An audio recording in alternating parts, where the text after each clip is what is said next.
Welcome to Crossroads.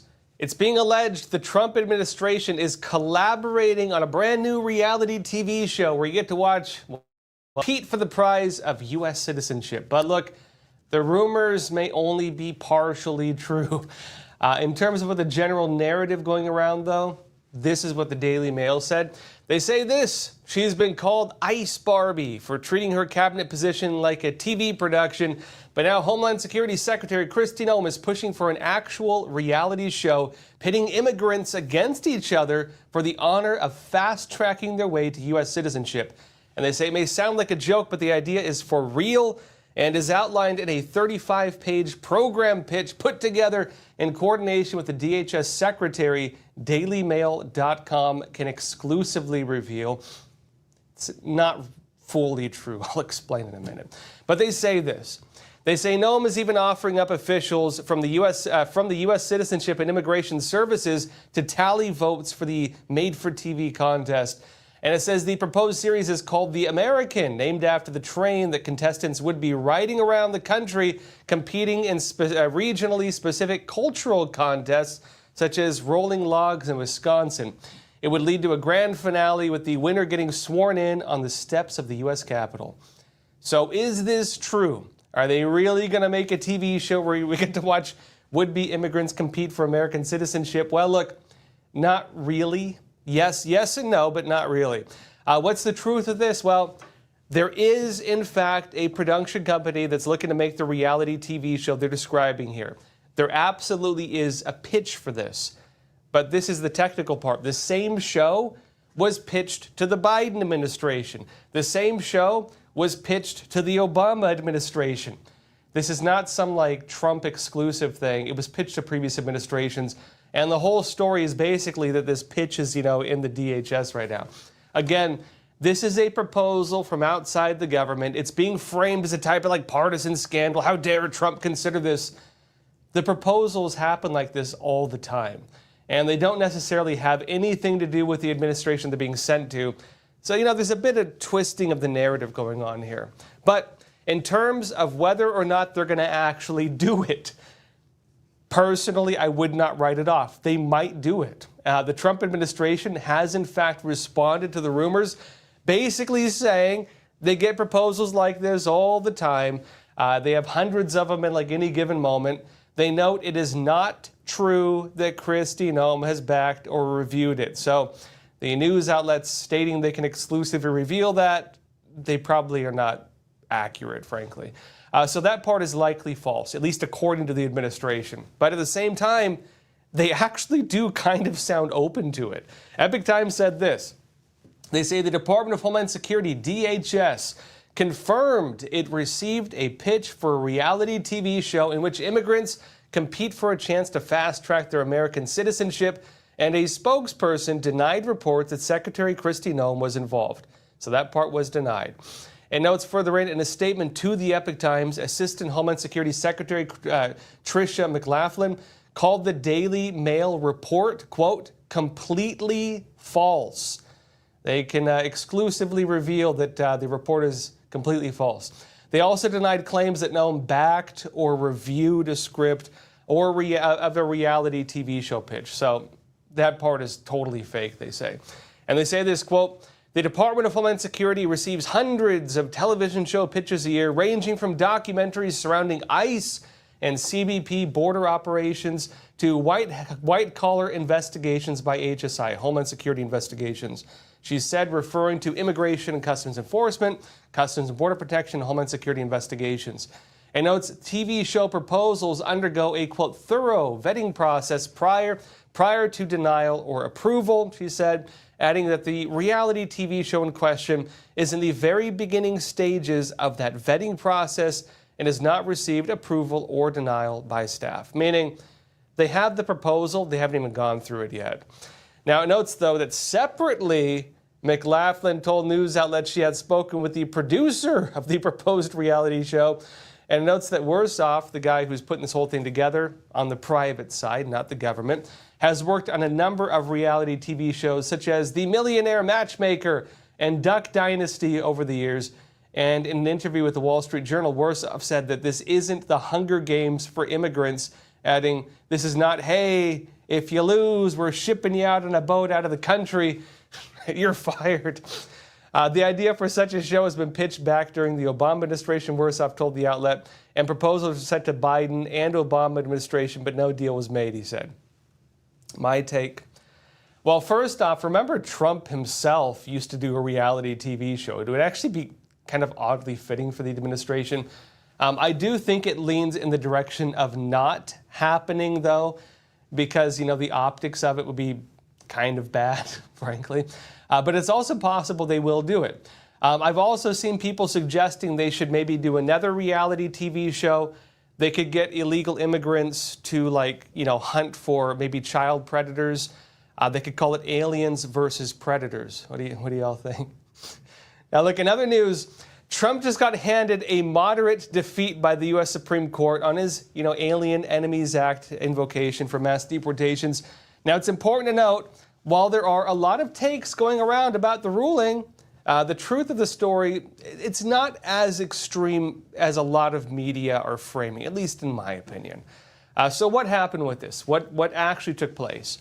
Basically, the U.S. Supreme Court was expected to rule on Trump's use of the Alien Enemies Act for deportations. Now, look, this also ties into the bigger question of how much due process, how much time, and so on, should accused gang members, now designated as terrorists, if they're illegal aliens, get before being sent to prisons in places like El Salvador? Should every one of them be able to challenge that? Should they go through probably years of a court process, or maybe just a quick, 1-2 year out process? Well, the Supreme Court has not made a final ruling on this yet. They sent the case down to a lower court for, kind of revisions. It's looking like this could result in illegal immigrants having more time to challenge their deportations. And the big question is, well, how much time? Epoch Times said this. It says the U.S. Supreme Court on May 16th agreed to block the government from deporting some alleged Venezuelan gang members under the Alien Enemies Act. And the important part with this is specifically about gang members who are now designated as terrorists. The invocation of the Alien Enemies Act applies to that, so this is directly about gang members being temporarily allowed to stay in the United States. They say this, quote, "The application for an injunction pending further proceedings is granted," the court said in an unsigned order. Justices Samuel Alito and Clarence Thomas dissented. Everyone else went with it. And the High Court also acknowledged it may have to schedule an oral argument in the case. And in the new order, it says, the Supreme Court sent the case back to the U.S. Court of Appeals for the Fifth Circuit, instructing it to address the detainees' claims. All those poor gang members fighting for their rights to stay in the country indefinitely.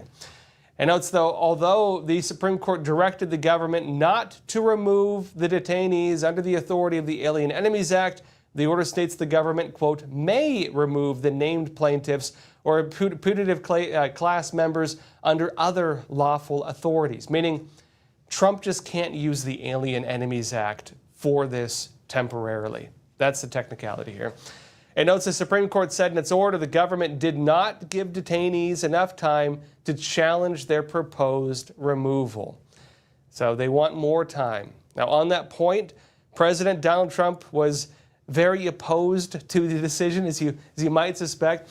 Here's what Trump wrote on Truth Social. He said this, quote, "The Supreme Court has just ruled that the worst murderers, drug dealers, gang members, and even those who are mentally insane who came into our country illegally are not allowed to be forced out without going through a long, protracted, and expensive legal process that one will take possibly many years for each person, and one that will allow these people to commit many crimes before they even see the inside of a courthouse." Now, on that point, Trump is not completely wrong on that. Frankly, he's right. The big issue here is, again, these are people who would have been deported under the Alien Enemies Act, meaning this only really applies to gang members now designated as terrorists. And the issue is MS-13 and Tren de Aragua, they're prison gangs. And so if you put them in the American prison system, they're going to recruit. They're going to spread within the prison system, and the longer they're kept here, the more entrenched these gangs will become because they work within the prison system. Not to mention, of course, if, depending on the state they're in, many states do have, no hold bail, basically. If you can get out very easily while you wait for your trial. And so a lot of times, New York, California, elsewhere, criminals go in, sometimes very serious charges, they're let out onto the streets and they recommit. They commit additional crimes, rape, murder, whatever else, real cases, before they finally do see the inside of a courthouse. So on that point, Trump is not totally wrong. Trump adds this, quote, "The results of this decision will let more criminals pour into our country, doing great harm to our cherished American public. It will also encourage other criminals to illegally enter our country, wreaking havoc and bedlam wherever they go.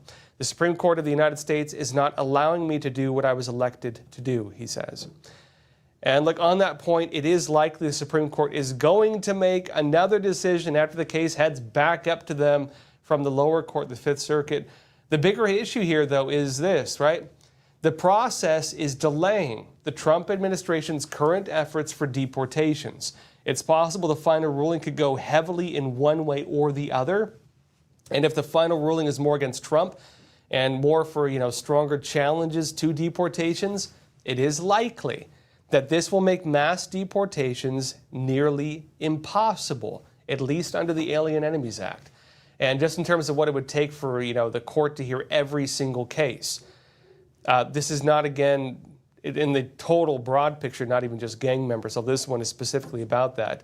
If every single illegal immigrant facing deportation under Trump were to be able to have a multi-year-long court process, which is what it would take, you would never see the end of it. And if that did take place, the argument for the Trump side is, effectively, we don't have borders anymore. That'll work as a dinner bell ringing, and everybody on earth will want to come here.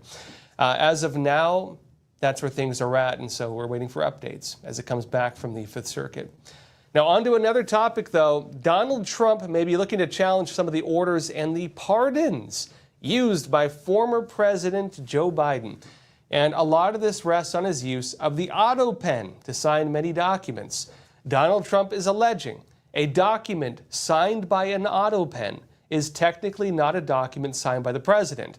And he's alleging that somebody else during the Biden administration may have been able to use the Autopen, that machine, to sign the president's name, defrauding the United States by doing so, committing perjury possibly. And it also now seems to be the focus of an investigation into this. Now, in his post on Truth Social, Trump connected the use of the Autopen to the full list of attacks that he's been facing over the years, over a decade now, and into a long list of allegations of corruption that it seems he's now looking to address. Trump wrote this. He said, "Whoever had control of the Autopen is looking to be a bigger and bigger scandal by the moment. Whoever had control of the Autopen is just the beginning. The biggest crime of all is that the 2020 presidential election was rigged. MAGA," he says, "won the election by millions of votes, and everyone knows it.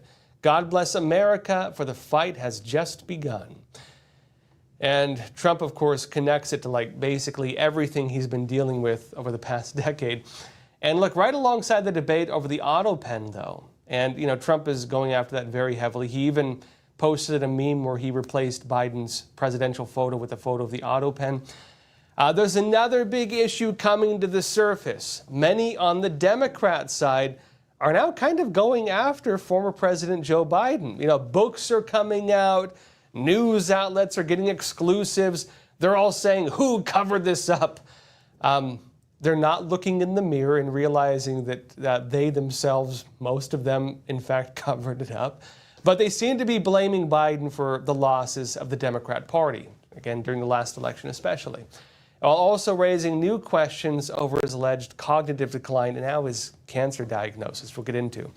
Now, as part of this, Axios was given audio from the long-awaited Biden interviews with Special Counsel Robert Hur. And among the parts in question was where Biden talked about the death of his son, Beau. Biden did not immediately recall the date of his son's death. Here's how that went. Watch. And so what was happening, though, once Beau died, got May 30th, 2015. Was it 2015 he died? Maybe 2015. I think it's 2015. Or, yeah, I'm not sure the month, but I think that was Yeah.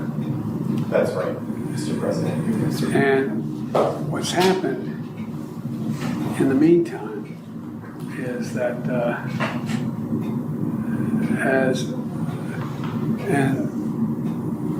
Trump gets elected in November of 2017? 2016. All right. So,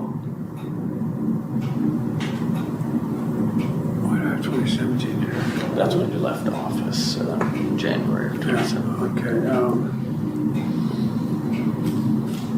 But that's when Trump gets sworn in. Right. January. Personally, I mean, it does seem Biden stalled a bit when he was asked to recall some key dates. I mean, I won't play the whole audio. There were a lot of parts like that. And one thing people are raising is, one part, maybe it's not too bad. If you were to ask me when my grandma died, and I was very close to my grandma, I'd have to think a bit to recall the exact date. Without a doubt, though, the bigger issue is if you take the whole thing into consideration, multiple parts, he kind of paused like that. And it's the whole picture of this where he did seem to struggle to remember things. It is making people really question, well, is this why they did not want this released to the public? It does suggest that the audio, well, it shows Biden suffering from some kind of memory issue. And I think it's undeniable now. The release of the audio, though, it's also going to become a key piece of evidence to review Biden's executive actions and pardons. And the big question is this: was Biden aware of what he was signing? Was he cognitive enough? Was his mental state, well enough where he knew what he was doing? Because there were times when he was told he signed a document and he did not remember signing it. There were cases of this. And for the Trump side, they're wondering, well, did he sign it and forget, or did somebody else sign it? That is the big issue with the Autopen. And Trump, his administration, they're now investigating that.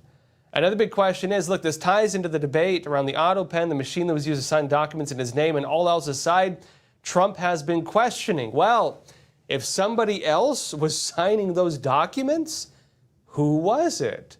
Who would have been signing things on the president's behalf? Was it one people, many people? That's a big question now. And as all of this unfolds, also, guess what happened? Yesterday, news broke. Former President Joe Biden has been diagnosed with a very aggressive form of prostate cancer. Epoch Times said this. It says, former President Joe Biden has been diagnosed with an aggressive form of prostate cancer, his office said in a statement on May 18th. They say this, quote, last week, President Joe Biden was seen for a new finding of a prostate nodule after experiencing increasing urinary symptoms, his office stated, and adds, on May 16th, he was diagnosed with prostate cancer characterized by a Gleason score of 9, grade group 5, with metastasis to the bone. It went into the bone, which is a very severe stage of it. They say while this represents a more aggressive form of the disease, the cancer appears to be hormone sensitive, which allows for effective management. So they believe they can possibly, maybe not cure it, but manage it. They say the former president's family is reviewing treatment options, Biden's office said. It also adds a statement did not provide further details on Biden's prognosis, although metastasis often occurs in late-stage cancers and can be particularly dangerous in the elderly. First off, look, condolences to his family and to him. But let's think about the implications of what this means. Now, there's a lot of analysis going around on whether this was known maybe for years. In fact, even like CNN and a lot of the media that are otherwise very defensive of Biden, many of them are noting that with this type of cancer diagnosis, with the stage it's at, and with the fact the President of the United States does have to undergo health reviews, this has probably been going on since possibly around 2021, maybe the beginning of his administration, meaning they hid this from the public, very likely. It's very unlikely that he would have gone through the normal medical checks they have to do, and this would have not been known. And some people, again, left-wing media, a lot of them, are also noting something important. If you were to look at the medical records of presidents, a lot of it is public. You can find President Donald Trump's medical records. You can read former President, again, Barack Obama's medical records. But when you look at Joe Biden's medical records, it's just summaries. They only give you summaries. They don't give you the same records as the other former presidents or President Trump himself. And that does raise some questions. Well, why are they only giving summaries? Why did Robert Hur and the special counsel not publicly release the audio tapes to Congress especially? Why is it only now we're getting all of these? Why was it that the American public was told, hey, he's sharp as a tack, everything's fine, nothing to worry about? And reports are now coming out, interestingly, mostly from the left, where they're alleging that there was a big cover-up going on the inside, and they were all just being misled and lied to while they were publicly telling us otherwise. Why did this happen? These are big questions right now. What is very interesting, though, is that it's actually a lot of folks on the left. It's the Democrat side who seem to be kind of going against Joe Biden right now. And that's raising a lot of questions over whether there's like almost a civil war taking place within the party. Why are they all going after Biden suddenly? One of the takes on this is that they're trying to blame him for the election loss. Again, Trump becoming president right now. Many of them are blaming Biden for that. And I think Biden's, well, kind of blaming them for that, especially that they removed him from the race right towards the end. But the other big thing is with this cancer diagnosis, it would suggest that had Biden become president, well, 100 days in, 200 days in, he might have had to step down. Had he stepped down, what would have happened? Well, Kamala Harris would have become president. And, effectively, maybe, I don't know if that was the idea going there the whole time, but it does seem that the American public was not being properly informed what does seem to have been known behind the scenes. Now, folks, in other news, former FBI Director James Comey, he's under investigation right now. And this is over a post he made on Instagram. I'll be talking about this more after we come back from a quick break. Experts agree. One of the best ways to protect against financial uncertainty is to diversify your portfolio. Learn how physical gold and silver can secure your retirement funds from today's economic challenges. With a gold IRA from American Hartford Gold, you can safeguard your wealth with no penalties or taxes when you transfer your current qualifying retirement accounts. Call now and our precious metals specialists will send you a free information kit, no cost or obligation. American Hartford Gold, a trusted industry leader with an A+ from the Better Business Bureau, has a 5-star rating from thousands of happy clients. Whether you are getting physical precious metals in a gold IRA or delivered to your doorstep, we offer only the highest quality gold and silver. For your peace of mind, we also offer a no-fee buyback commitment, a low price guarantee, along with free shipping and free insurance. So don't wait. Call the number on your screen today and secure your financial future.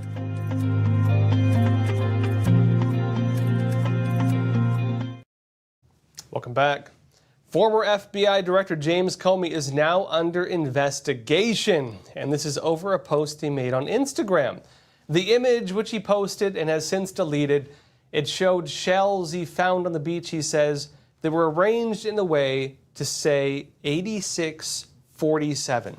And the post is taken by some as a direct threat against President Donald Trump, the 47th president of the United States.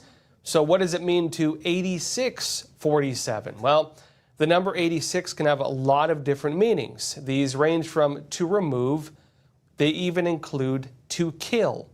So to remove 47 or to kill 47. DHS Secretary Kristi Noem wrote on X on May 16th that, quote, today, federal agents from Secret Service interviewed disgraced former FBI Director James Comey regarding a social media post calling for the assassination of President Trump. Again, that is the allegation. Comey denies it. She says, I will continue to take all measures necessary to ensure the protection of President Trump. This is an ongoing investigation. Now, like James Comey, there were videos of it. He was picked up by Secret Service. He was interviewed over the post he made. He said that he did not realize these numbers could have any connotation of violence. The allegation of people who've been posting this, they say, well, they only thought it meant to remove. They did not realize it could also have the meaning to kill. Now, Donald Trump commented on this as well. During an interview on Fox News, Trump alleged the post was a reference to assassination. Watch. He knew exactly what that meant. A child knows what that meant. If you're the FBI director and you don't know what that meant assassination. And it says it loud and clear. Now, he wasn't very competent, but he was competent enough to know what that meant. And he did it for a reason, and he was hit so hard. Because people like me, and they like what's happening with our country. Our country's become respected again, and all this. And he's calling for the assassination of the president. Obviously, he apologized and said he doesn't. Well, he wasn't apologized calling for violence. But look, he's a very bad. What do you want to see happen? What do you want to see happen?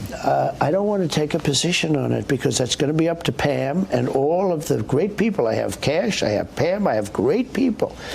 And I'm going to let them, because if I tell you something, they'll say, oh, I'm not going to get involved. But I will say this, I think it's a terrible thing. And when you add his history to that, if he had a clean history, he doesn't. He's a dirty cop. He's a dirty cop. And if he had a clean history, I could understand if there was a leniency. But I'm going to let them make that decision. But he knew exactly what it said. It's a dangerous. So Trump does have his take on it, but as Trump notes, he is going to allow the Justice Department to make the final determination. He has his opinion, the wheels of justice will turn. Now, Secret Service agents also questioned, at least he says, questioned online commentator Ed Krasenstein over a post where he simply said 8647. He posted a video about this as well, and he alleged the numbers. He said for him, at least, it was not a call for assassination, but instead a call to impeach Donald Trump. Watch. So moments ago, the Trump administration just had the U.S. Secret Service come to my house. You might be wondering why. Because yesterday I made a post that said 8647, which means, if you look it up, get rid of Trump, as in impeach Donald Trump, as in 25th Amendment Donald Trump, as in vote Trump out of office. Why, you may ask? Because last night on the news, Donald Trump made the claim that 8647 means assassinate him, which it doesn't. Now, of course, in terms of the numbers, 47 would be a reference to Donald Trump as the 47th president of the United States. But what does 86 mean? What does it actually come from? Well, it comes from a designation in the hospitality industry, going back pretty far, actually. Basically saying that a customer should be removed from the premises. That's the original meaning. It's a reference that something or somebody should be removed. To double check this, I found an older archive of the Merriam-Webster dictionary. I got an archive of it from before the latest controversy in case they changed it, which they sometimes do. This is what the archived page was as it was written back in November of 2023, long before this current controversy. It states this. Quote, 86 is slang meaning to throw out, to get rid of, or to refuse service to. It comes from 1930s soda counter slang, meaning that an item was sold out. It notes there is varying anecdotal evidence about why the term 86 was used, but the most common theory is that it is rhyming slang for nix. Nix that, right? It adds further in, quote, the word was especially used in reference to refusing further bar service to inebriates. But it does say something interestingly further down in that post. The term can also refer to killing somebody. It states this is the exact quote. Among the most recent senses adopted is a logical extension of the previous ones with the meaning of to kill. It says we do not enter this sense due to its relative redundancy and sparseness of use. To support this, it points to a 1991 article from the New York Times that said this, quote, I hate to see the guys always getting 86'd, she said, using military jargon for killed in action. Not fair. So military jargon, apparently 86 means to kill. Now, it should also be noted that to kill, this reference, it is still on the current page of the dictionary definition. It does not look like they've changed it or tried to remove it with the current drama, at least not yet. It does note that the term 86 can have a lot of different meanings, though, and it's a gray area because of that. As it says, quote, given how many meanings the term has picked up in less than a century of use, however, it's anyone's guess as to what meanings it will pick up in the decades to come. So a very nuanced, gray area term that can have a lot of different meanings. And what does that mean? It means plausible deniability. You can say, that's not what I meant, Judge. That's not what I meant to say. I thought it meant something else. Oh, does it really mean to kill somebody? Oh, the shame. They can just say, of course, I thought it meant to remove the person. I thought it meant to impeach the person. And it's hard to prove what a person's intent is. That is the complicated nature of coded language and subtle language like that. It can be interpreted in a lot of different ways. And so that's where things are at with that. Now, everyone, that said, please leave a question, comment. Let's jump into some questions now. Also, please don't forget to hit the like button. Helps us a lot with the algorithm. And let's jump into some questions. All right, first off, from Judy Akeem, you're saying a reality show. If that happens, the world has to vote for real about the state of our universe between we are in a South Park episode versus are we in a Simpsons episode? No third option. You know, I thought about it. When I first saw the article saying they were going to, again, the allegation was they're considering doing this reality TV show where people on the wait list to become American citizens, they get to compete for like a fast track to become an American citizen. At first, I was laughing. I was like, "Oh, that's like real life Hunger Games. It's just instead of killing them like in the movie, they just don't get American citizenship, right? Or maybe they don't get it for a while." My thinking was first, it seems kind of cruel. Like, sorry, buddy. You didn't pass the test. Time to go back to where you came from. It would be more of a harsh show. Of course, reality TV shows, a lot of them have situations where you can get removed from the island. This would be like you're removed from the continent. They're not saying they're going to do that, though, so we'll see. The more I've thought about it, though, the more I think they might consider doing it, and here's the reason. For the administration, if they do this in a way where they can showcase local cultures in America, all 50 states, they could have these, would-be immigrants talking about why they want to become Americans. If you frame it like that, the show would kind of be like massive propaganda for America. It would be people, wanting so badly to become American citizens that they're willing to go on a TV show and like fight for it. It's like instead of fighting for the $1 million prize, they're competing because they want to become citizens. And I think in terms of this, it might be good for the countries. Crazy as that may sound. And of course, it's not like they'd be scooping these people off from the border and stuff like that. I assume this would be totally people who join this, want to do it, and it would probably be an interesting show. It would probably do really well, to be honest. And do you know what also makes a show popular? Well, controversy. Controversy makes a show popular. I would suggest they do it like Ninja Warrior. We want only the strongest, only the most fit, only the most agile should be able to compete. Partly joking. I think they might consider it. I don't know if they're actually going to do it, but they might consider it. It would be an interesting show. Ashley from California, you're saying, we had no court proceedings for us to have to deal with illegals. Why did they get these court proceedings for illegals? And that's a big argument from the Trump side.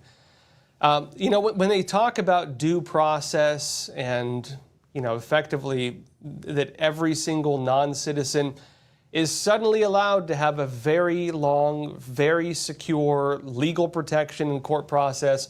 And when you have a lot of, activist organizations and NGOs and law firms and everything else, for partisan reasons, very much so, not all of them, but for a lot of them for partisan reasons, they would probably make class action lawsuits, other cases defending the illegal immigrants. There's a lot of interest in protecting them. And so if they could drag this out 4 years, 8 years, I don't even know. If Trump really did take action to deport 20 million people, I don't know if he's even going to be able to do that on the current time frame.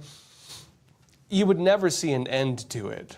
And again, back to the point with this, one of the big arguments is, well, what was the due process of them illegally entering the United States in the first place? By becoming illegal immigrants, it meant they cut the line. It meant they jumped the fence. It meant they ran across the border. It meant they evaded law enforcement. It meant that they knowingly violated the laws of this country. And if you have people who did that, they violated the due process of getting a green card or getting a work permit or whatever else. They violated that process. So why is it the barriers can be removed on one side, and as soon as they're over, they get a barrier preventing them from being removed? Now, the other question is just jurisdiction. Does the executive branch of our government have authority over this? Well, one of the sole authorities traditionally of the executive branch, which would be the president, one of the sole powers and sole roles, well, aside from tariffs, foreign diplomacy, one of the sole roles was the securing of the borders. And so what is the president if the president can't take action on this? If the president cannot secure the United States, if the executive branch cannot defend the border, what is, the balance of powers in this country? Remember a key point. When President Joe Biden was in office and Texas was trying to secure its border because it was alleging the federal government was delinquent on that authority, what happened? The federal government sued the state of Texas, and there were courts that ordered Texas to remove border barriers. Why did they do that? They said it was because it is the authority of the federal government and of the executive branch to secure the border, and even states do not have the authority to enforce border protections. Same thing in Arizona when they put up the shipping container wall. They made an artificial wall with shipping containers. They were ordered to remove some of it. Why was that? Because it is the role of the federal government and the executive branch to secure the border, not the states. So it is suddenly not the role of the executive branch to secure the border. Suddenly that's not the case. That's going to be a big question, right? On that point too, though, it is totally possible, and they are talking about it, that if Trump loses his ability to properly enforce the border protections, to properly carry out deportations, there are additional powers he can invoke. When it comes to the courts blocking this, a lot of it is through the federal courts. Trump does have the ability to kind of get rid of the federal courts, which would get rid of a lot of those judges. He does have that authority. It'd be very controversial. It would be very controversial if he did it, but he could do it. They're also talking about suspending the writ of habeas corpus, meaning they can make it so that these cases do not go through the court system. And so if the Supreme Court does rule every one of these cases now has to go through the court system, Trump could override that by suspending the writ of habeas corpus. That's kind of the nuclear option. That's the big red button. It would be very controversial, but it is a power the President of the United States is granted, and it is totally possible if he loses all other possible avenues that he might do it. They are openly discussing it right now. They are saying publicly they're considering doing that. So we'll see. Martin McKenzie is saying, much ado about something that will not be prosecuted. We don't want to confront our real divisions and their implications. You're talking about James Comey's post of 8647. Yeah, that is one of the big issues you have is people can make subtle statements. Let's put it this way. People who know the law very well can maneuver very carefully around the law. This is why, for example, when you have a public official accused of a crime, oftentimes, what do they say? When they're called before Congress and they have to testify or whatever else, what do they say? I don't remember. I don't recall. Because, why is that? you don't have to say anything. You don't have to, if they ask you a question, you don't have to answer them honestly. I mean, if you're a decent, honest person, you probably should, but you don't have to. That's the American legal system. You know, technically you could plead the fifth. Under the Constitution, you were not required to say things that would implicate yourself. You don't have to do that. That is a right you have in this country. The problem is, if you plead the fifth, you kind of look guilty. And if you plead the fifth, a lot of people do take, even though that's not how the law works, in terms of optics, many people do take that as being a sign that you did something wrong and you don't want to implicate yourself. So what do they say? I don't recall. I don't remember. Gee, was it that date? Gee, I can't remember. Maybe, I think I was watching TV. Gee, my memory these days. And when they do that, what happens? You end the debate. You end the debate. I'd say another big thing you see happen a lot is cooperation with news outlets. When they give the exclusives to a friendly media, what are they really doing? They're setting the narrative. They do this a lot with books. So if a public official is being accused of a crime, what do? They go and do their tell-all. Tell-all except the things they don't want to be told. And what they really do is frame the narrative and the thinking behind what would be controversial. So, for example, if you're accused of a big crime, what do? You write a book about it, and you basically frame the entire issue in line with your side of the story, your narrative. And so, by doing that, of course, you know, in the United States, if you're going to be held liable for a crime, you typically have to have done it knowingly. And, you know, criminal intent is a big piece in determining whether you're innocent or guilty. And so with the 8647, it has many different meanings. The crime, if there were to be a crime, the crime would be whether you intended this to be a call for assassination. Was the intent to call for somebody to be killed?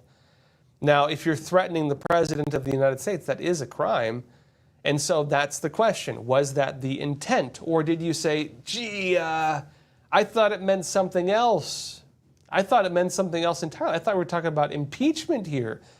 Oh, you don't really mean it means that, do you? Wow, terrible. And so by changing the narrative of this, you can get around that. And that's one of the big, in my opinion, the writing of books where they frame narratives, the giving exclusives to news outlets where they might even do a controversial story, but they maybe leave out the really incriminating parts, or they frame them in light of something else to remove the criminal implications. Very common method to cover up crimes. It's a very common method to cover up crimes. And you know, I've been in the media industry long enough to have recognized how often this happens. I personally do not like the way the ecosystem works in that regard, personally. You know, I talk a lot about psychological warfare. Psychological warfare or propaganda. It is not the changing of material facts. It is changing the interpretation of material fact. The battle of the narrative is the interpretation of material fact. So you don't have to change the act of what took place. You need to change the thinking, the reasoning, and the narrative of what took place. And another great example is 8647. Well, I think, you know, the fact is many people are posting this, 8647. The narrative, the battle for the narrative is, what did they mean by that? What was the intent? What is the implication? That's the narrative. And if you can change the narrative, you can change a good thing into a bad thing, or a bad thing into a good thing. This happens going the other way as well. There's what they call it black propaganda. This is not a race thing. It's just what they call it. Black advertising, not propaganda. Black advertising. A lot of big businesses, they have their advertising where they promote their products. They also, many companies also do what they call black advertising. Again, not a racial implication, it's just what they call it. And that means they take underhanded actions to undermine their competitors. They might work with a news agency to do hit pieces on their competitors. They might have friends or associates seek out individuals who become whistleblowers and make their competitors look bad. They might, for example, have lawyers review their competitors' financial statements or whatever else, and then either file charges themselves or have that be charged, or they'll feed it to a journalist and have the journalist do it for them. There's a big corrupt business around this.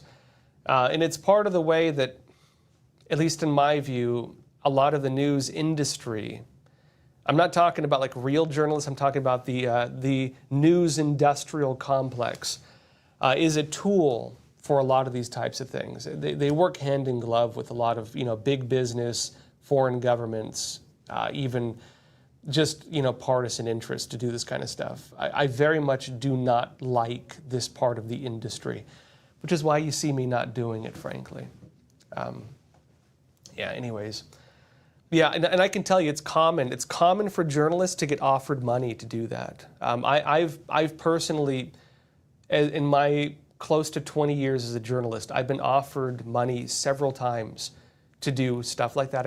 I never took it, of course, but it does happen. It absolutely does happen. TMA, you're saying they are pros at manipulating language. Yeah, and that's the big thing too. You can play with narrative, you can play with language and interpretation to alter anything. And when it comes to media, this is often what you're watching in the news process. All the different news outlets typically talk about the same material fact. The difference between the different news outlets is the framing of the issue. The framing of the issue. Is it a good thing? Is it a bad thing? Does this make me happy? Does this make me angry? And a lot of news outlets will cherry pick sources, commentators, or whatever else to maintain whichever narrative they want to frame of that material fact. Now, my personal theory with news is this. And this is also the theory that has shaped what Epoch Times is, by the way. And again, I've been here since the paper was very, very new. I'm not that old, at least I don't think I am, but I'm considered one of the older staff here. I helped write some of our news standards. Having studied and researched journalism going back well over 500 years, and having studied and read just about every public sourced book available on the history of news, I've read, when I was studying this, well over 70 books, including some very old books, and including a lot of old prints of newspapers going back even to like the Tang Dynasty of China, right? At least what's available. My interpretation of news is this. The role of a journalist can be summed up as simply as this. The actual core element of journalism is this. Present what is accurate. State what is accurate.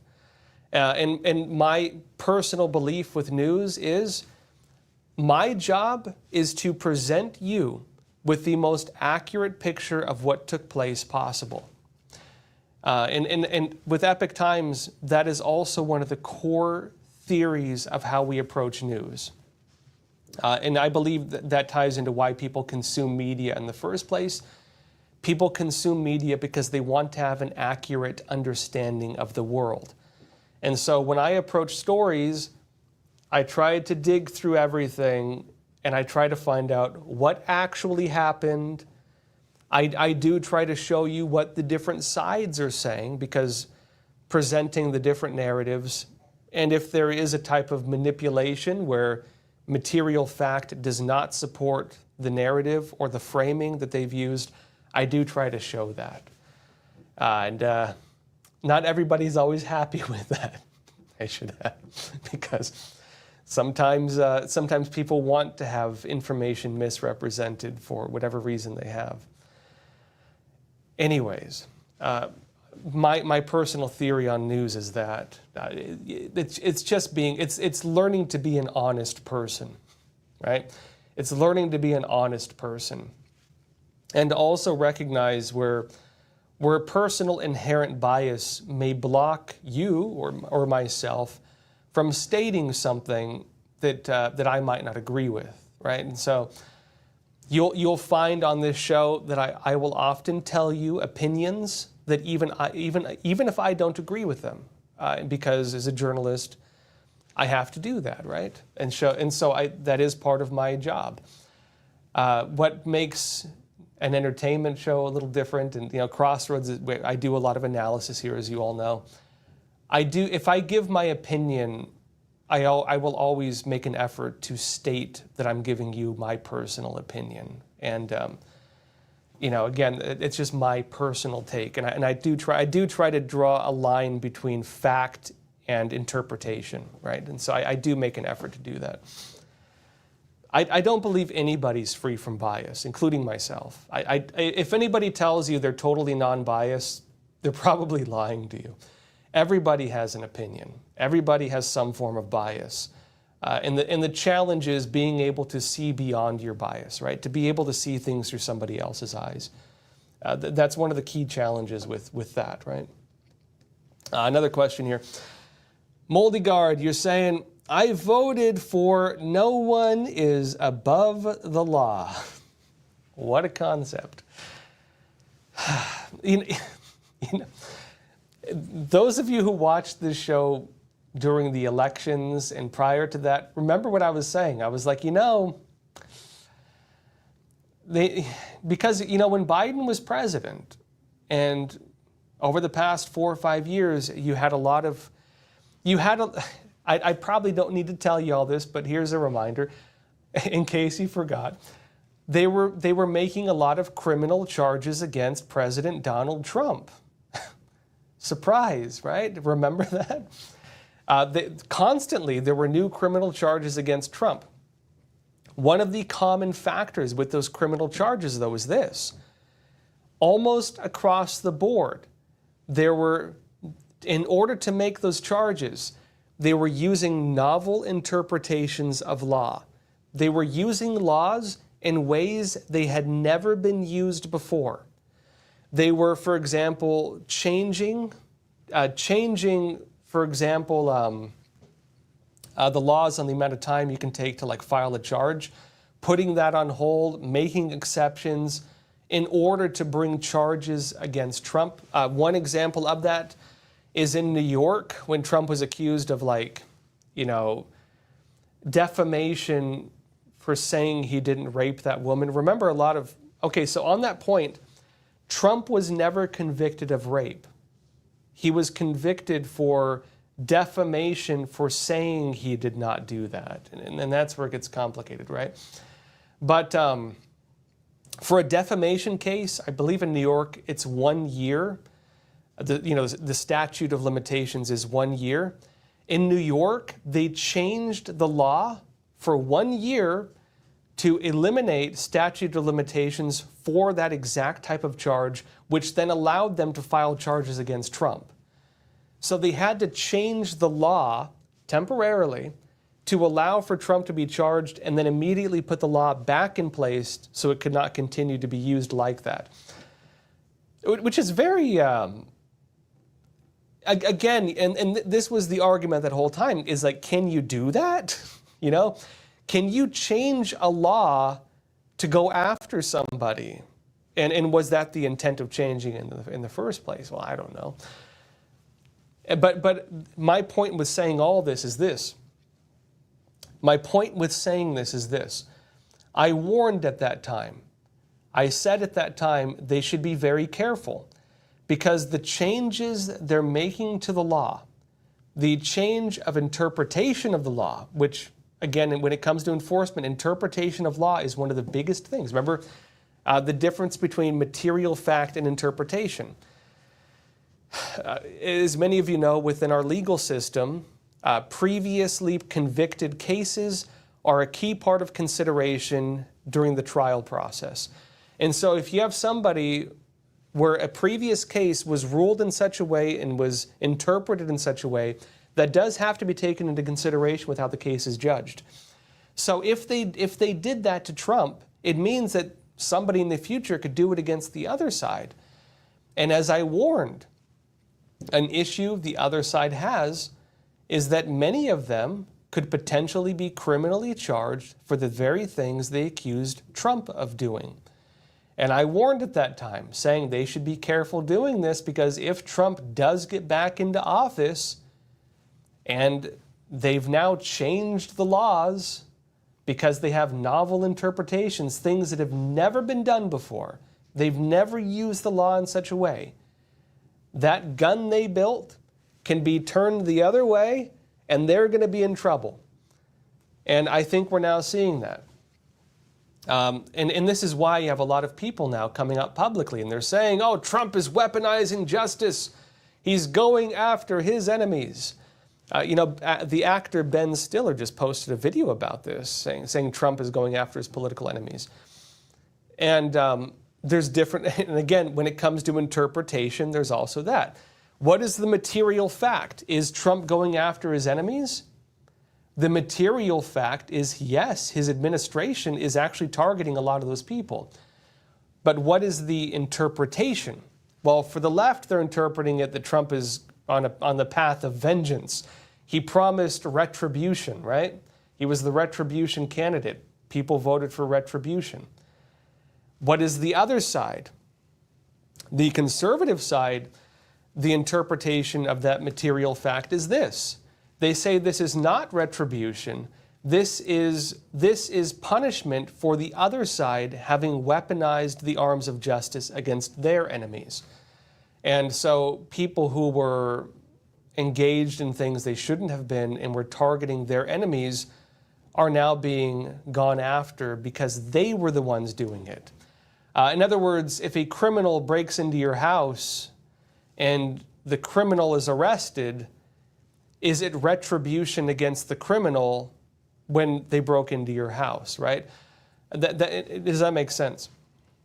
In other words, the Trump interpretation is these are people who did something they should not have done and they're just being held to account now. This is not retribution, this is justice. So those are the two interpretations of it, right? Gina Mikulik, you're saying change the language, control the mind. Yeah. And actually, if you ever find an older copy of 1984 by George Orwell, I think I've mentioned this before. I don't think they include this in the newer prints. The older prints of 1984, they have an index, and the index includes George Orwell's statements and analysis of how he created all these ideas like newspeak and INGSOC, which is the regime, which by the way, INGSOC is a reference to English socialism. English socialism, meaning, and this is often debated these days, but if you read the index of the book 1984, George Orwell says it. The totalitarian regime he paints is in fact a socialist regime. He says this in the index. A lot of new prints do not contain the index. But what's most interesting is if you read the index, he goes into the different things he created. Newspeak, black, white, double speak. He has all these concepts of manipulation of language. And he has really interesting analysis of how he framed that because he didn't make it up. When Orwell wrote those things, he was basing it on what he was observing taking place in the real world at the time. And the analysis was this. He was observing that socialist regimes were messing with language. He was noting that socialist and communist regimes were in fact doing those things. And that was what Gina Mikulik says here is one of the things he talked about. If you change the language, you can control the mind. And one of the ideas is if you begin removing language, you can restrict thought. If you remove certain concepts from human language, people typically think within their native language. If you remove words that would allow for subversive thought, for opposition to Big Brother, if you remove the words, you remove the ability of people to even generate those thoughts in the first place. And so when they talk about newspeak, they talk about removing, altering and removing elements of the language. So that is something they did. On that point as well, that is exactly what has happened in the real world. For example, the Chinese Communist Party rewrote the entire Chinese language. Part of that includes changing the Chinese characters from traditional characters to what they call pinyin. And a lot of Chinese scholars have noted that they remove the core elements of the essence of the language when they do that. They remove all the religious elements, they remove all the connotations of spirituality, they remove all of it. In the West, what's his name? Voltaire.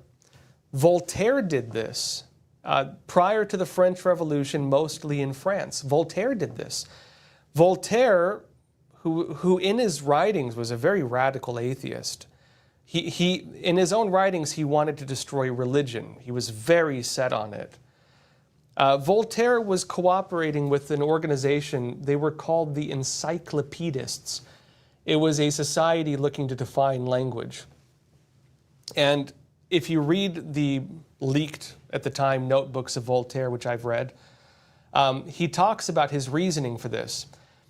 One thing the Encyclopedists did was they introduced atheistic language into Western language that did not exist prior to that. In particular, they changed the meaning of myth as in mythology, to become something fake, something not real. And they also began defining religion as a type of myth. So they introduced into human thinking, by altering the language, they introduced the concept that religion is fake. That was an alteration of human language with the intent of changing the way people think. And Voltaire publicly, or not publicly, it was leaked, stated in his own writings, his intent for doing that was to make people turn against religion. They intentionally altered human language to make people turn against God. I can't remember what books talk about this. John Robinson's Proofs of a Conspiracy, late 1700s. You can read that one. A very wild book, by the way. There were others as well, but that's the one that comes to mind with Voltaire. And even in the United States, in recent history, this was done. There was a movement, I believe, in the 1940s or 1950s. They were called the structural linguists. And basically what they did with the English language in the United States was there was a big debate over how language should be interpreted. And one side was a deeply scientific method that cut out a lot of the broader uses of language. They were called the structural linguists. And they rewrote a lot of our language. At my home, I have a very interesting dictionary that it's a dictionary of all the original meanings of our words and how they were altered by the structural linguists. I have a whole dictionary on it. It's very interesting because you do see how our language was altered. and how through the alteration of language, this applies to the interpretations of law, how law might be interpreted, but it also ties into how our thinking would be restricted through the alteration of our own language. Super interesting stuff. Super interesting stuff. Anyways, in case you folks don't know, I am a bit of a nerd. So I get excited about these kinds of things. Anyways, that said, folks, it's getting late. Let's send it here. It is Monday, so happy Monday. Join me tomorrow, 10:30 a.m. Eastern Time, for more great news and great topics and great discussions. In the meantime, again, have a great day. Please do not forget to like, and also let me know in the comments what you think about the episode. I mean, I'm curious, do any of you have reflections on maybe, have you seen the language get altered? You know, slang is one thing, actually. That I know from when I was a kid, there have been introduced new forms of slang. I think that's different from like hard rewriting of language, but slang is a big one. Have you seen language get altered in your lifetime? Have you seen it get manipulated? I'm curious, actually. Also, I mean, what do you think about this whole thing with the illegal alien games? I don't know what you want to call it. The migrant games. The filmmaker, the guy who wants to do it, he's saying it's not like the Hunger Games, so maybe we shouldn't frame it that way. Would you watch that show? Do you think it would be interesting? Do you think it would be basically on par with the human rights abuse, right? Because, you know, you are playing with people's desire to become Americans. Like, I can see both sides of it. What do you think of it?